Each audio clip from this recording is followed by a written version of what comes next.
শয়তান আল্লাহকে চ্যালেঞ্জ দিয়েছিল, আল্লাহ আপনি তো জান্নাতে ঢোকাতে পারবেন না, এতগুলো জান্নাত কেন বানালেন? জাহান্নাম আরো বেশি হলে ভালো হতো। আল্লাহ বললেন কেন? শয়তান বলে, আল্লাহ এই সবগুলারে আমি ওয়াসওয়াসা দিয়ে মুনাফিক বানিয়ে নাস্তিক বানিয়ে জাহান্নামে ঢুকাবো। আমি চ্যালেঞ্জ দিলাম, ডান দিক থেকে ধোকা দেব, বা থেকে, সামনে থেকে, পেছন থেকে, নিচ থেকে, রগের শিরা উপশিরায় ঢুকে, মাজরাত দাম যেখান দিয়ে রক্ত চলাচল করে ওখানে ঢুকেও আমি ধোকা দেব। আপনি জান্নাতে ঢুকাবেন কেমনে? আল্লাহ বললেন, তুমি আমারও চ্যালেঞ্জ দাও, এত বড় সাহস? আমি তো সব রাজার বড় রাজা, মহারাজা। চিৎকার করে বলেন ঠিক কিনা? মহারাজার সাথে চ্যালেঞ্জ দেয়া যায় না। তুমি আমাকে চ্যালেঞ্জ দাও, ওকে ডান, আই টেক ইউর চ্যালেঞ্জ। আমিও তোমার চ্যালেঞ্জ নিলাম। তুমি আজীবন ধোকা দিবা, আজীবন তুমি গোমরা করবা, বেনামাজি বানাবা, জালিম বানাবা।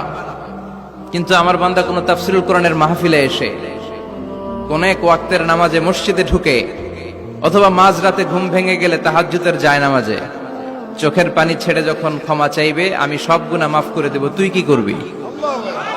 চিৎকার করে পড়েন আল্লাহু আকবার।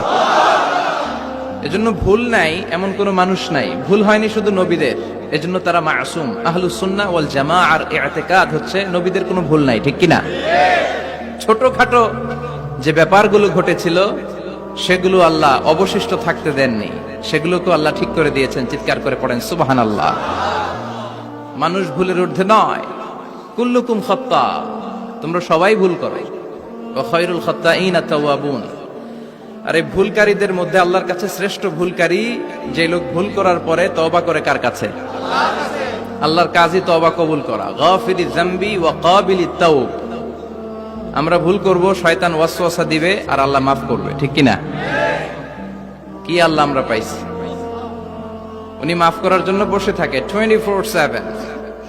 সপ্তাহের 7 দিন, মাসের 30 দিন, দিনের 24 ঘন্টা তিনি বসে থাকেন, কখন আমার বান্দা চোখের পানি ছেড়ে আমার কাছে ক্ষমা চায় আর আমি আল্লাহ ক্ষমা করে দিব।